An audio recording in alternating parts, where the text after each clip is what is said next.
Hear, What hear. was his response? He said it was garbage. That's right. Mr. Speaker.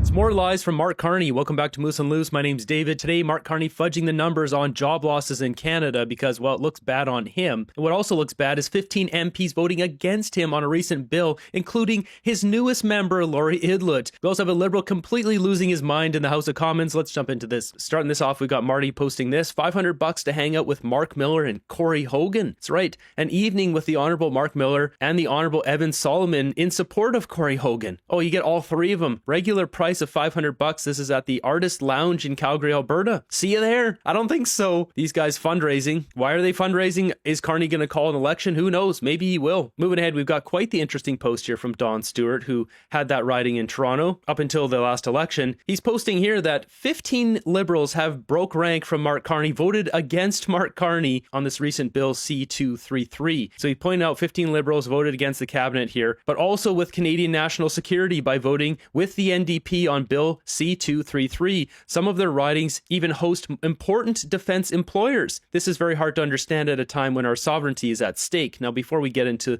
the people here or the vote itself, let's look at what bill C-233 is and what he's talking about here in defense. So what this bill is they're trying to close a loophole where Canadian-made military equipment gets sold to America because America has exemptions with us where they don't have to do any consultation or look into any humanitarian human rights law violations that would be used with this equipment if America goes and then attacks Iran, for example, or sells this equipment to Israel and then they attack someone or defend themselves. That's what this is trying to close here. As it says here, so providing that the minister must require end use certificate, yada yada, it says arms, ammunition, implementation of munitions of war that be exported if doing so would significantly mitigate the substantial risk of war crimes or violations of international humanitarian law or international human rights law. So they're trying to close this loophole here and make it more difficult for us to sell our military equipment to America. I mean, just wrap all this stuff up in one big bundle, throw in some more military procurement for Canada, and let's get a deal. Let's get rid of all these tariffs. This is an NDP bill here being put forward by Jenny Kwan, and everyone who voted for this from the Liberals are basically exposing that they're NDP members. They just went on the Liberal team because, well, they want to be on the winning team. They want the paycheck, the secure job. So that's what this is really exposed is which one of these Liberals are actually NDP. Now, if we jump back to Don Stewart's list here, he already listed them all out and he shows all the defense jobs in every one of their ridings. And look who voted for this. Greg Fergus, number one.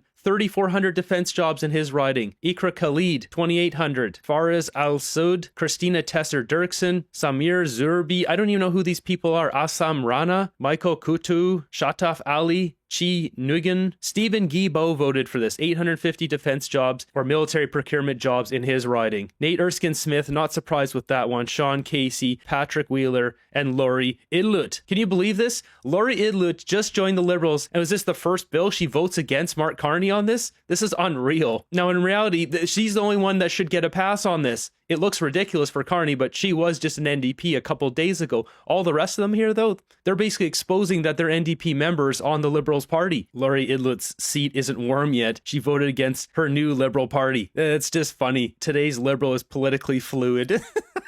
We cannot destroy the Liberals from without. Their supporters are too misinformed for that. We can destroy them from within, however. The only thing progressives hate more than themselves is each other, even the newest traitor. And so here's the receipts on that. I went through this and you can see them here. All the yays and nays. So we put in the yays here. Sean Casey, Liberal, voted for this, etc. Nate Erskine-Smith, Stephen Guilbeault. And if we look at the resolution of this, well, it was defeated here on its second reading. So this isn't going anywhere, obviously, but this looks bad on the government. Moving ahead here, we got Mark Carney answering some questions in Norway. He has officially arrived, which we see here. Of course, little photo op.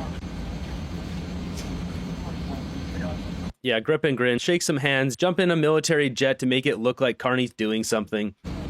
Here he surprisingly takes some questions. He's getting one here asked about the Trump 301 tariffs. So before we show you that question, we'll just clarify what's going on here. So Donald Trump had his tariffs struck down by the Supreme Court, and now he's circumnavigating them with these 301 tariffs. It says here relating to structural access, capacity, and production in manufacturing sectors. So basically investigating whether there's practices going on in certain countries, and I believe this includes China, the European Union, Canada, Japan, etc. Yeah, it says them all right down here. Singapore, Switzerland, Norway, Indonesia, Malaysia, Cambodia, etc. The United States will no longer sacrifice its industrial base to other countries that may be exploiting their problems with excess capacity and production to the U.S. As you know, Trump has ordered a 301 investigation into major economies, including your own, alleging unfair labor practices. My question is, do you think that is valid? And Prime Minister Carney, if you'll allow me to double barrel a question in the rain, but many Canadians are probably looking at that latest job report with some worry, some 84,000 jobs lost, the worst in years. What does that say about your handle of things? Okay, well, maybe I'll start. So I'll get rid of the both elements of it. Look, if you look at the performance of the labor market over the course of the last 6 months, we've created over 80,000 jobs net over the last 6 months. The United States has created 6,000 jobs. Okay, That's selective cherry picking of data. Basically, the Americans have reduced their bureaucracy, their public sector by, I don't know, it was hundreds of thousands, 300,000 something jobs. That's a lot. He's using that number to fudge his data to make ours look better. The United States, 11 times the size of our economy. Wages are growing at 4.2%, fastest wage growth in years. Unemployment, 6.7%, is lower than the peak the level when I came into office a year ago. There's no question, though, because it goes to the first part of your question. Now I'll move to that, which is that given the scale of the trade actions, the uncertainty that is associated as well as with the trade actions by the United States, that is causing big adjustments in the Canadian economy, and that's why we're making major investments across a whole range of areas. I won't go through them all. I think you're probably familiar with them. In terms of the U.S. 301 actions announced today against 60 countries, I guess the first thing I'd say is I welcome the fact that the United States cares about labor practices in other countries. The allegation is not labor practices in our countries. It's imports from countries who would be using forced labor or slave labor. Canada has a comprehensive legal framework around that, as is the case to my right. And we take it very seriously, and we stand by our adherence to Canadian law.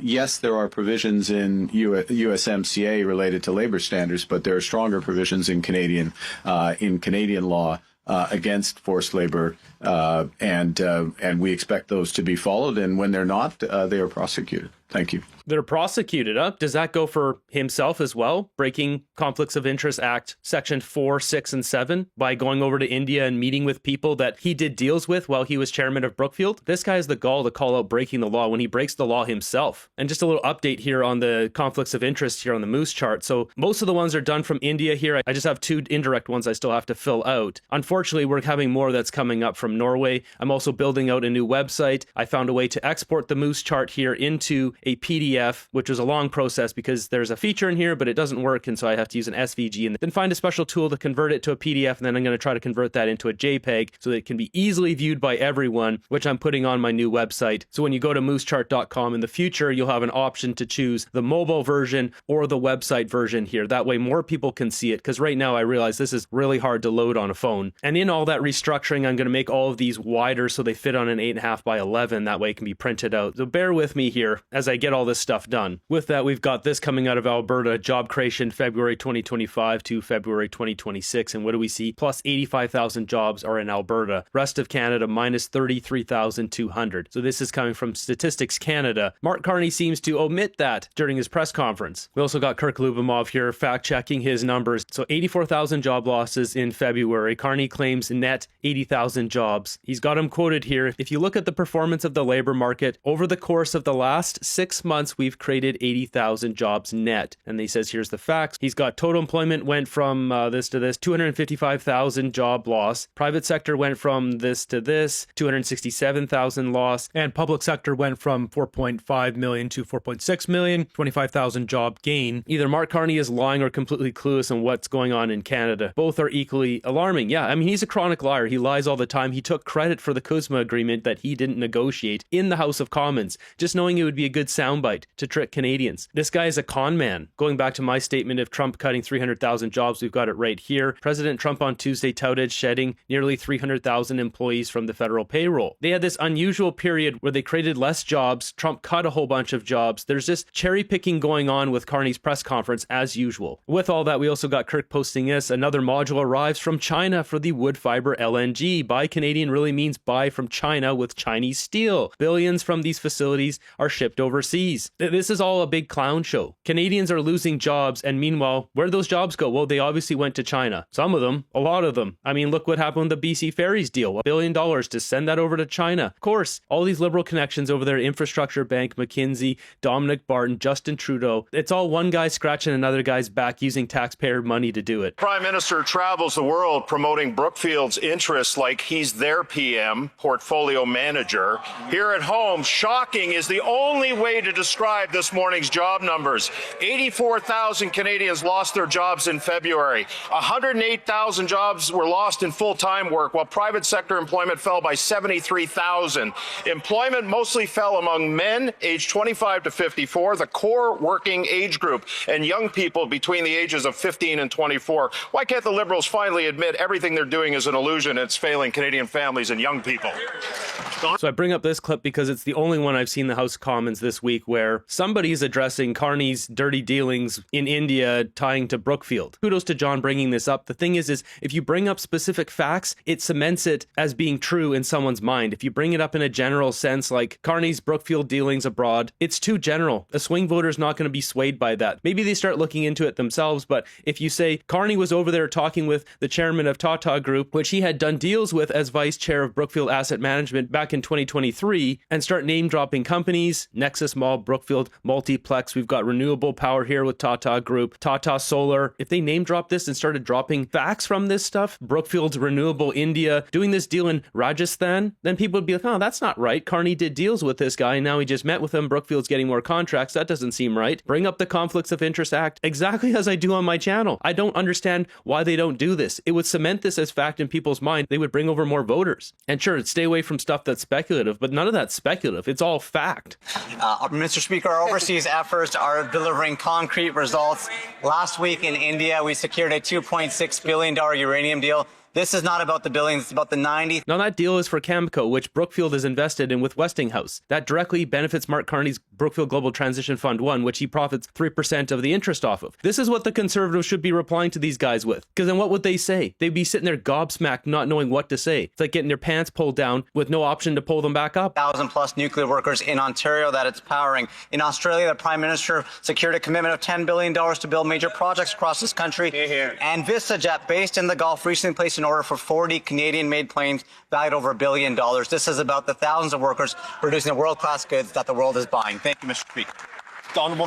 Everywhere Carney goes, it's all about Brookfield. Just wait until you see what comes out of Norway. Mr. Speaker, here at home, our people want to work. They want to produce and they want to provide for their families. Young people want a family and a home for their kids to grow up in. And because of the last 11 years of Liberal failures, a generation has lost hope that that will ever happen. Today's job numbers are a national crisis. Maybe the Prime Minister can focus once not on his Brookfield interests abroad, but what's happening here at home and work with Conservatives to solving this job crisis impacting Canadian families and our young people.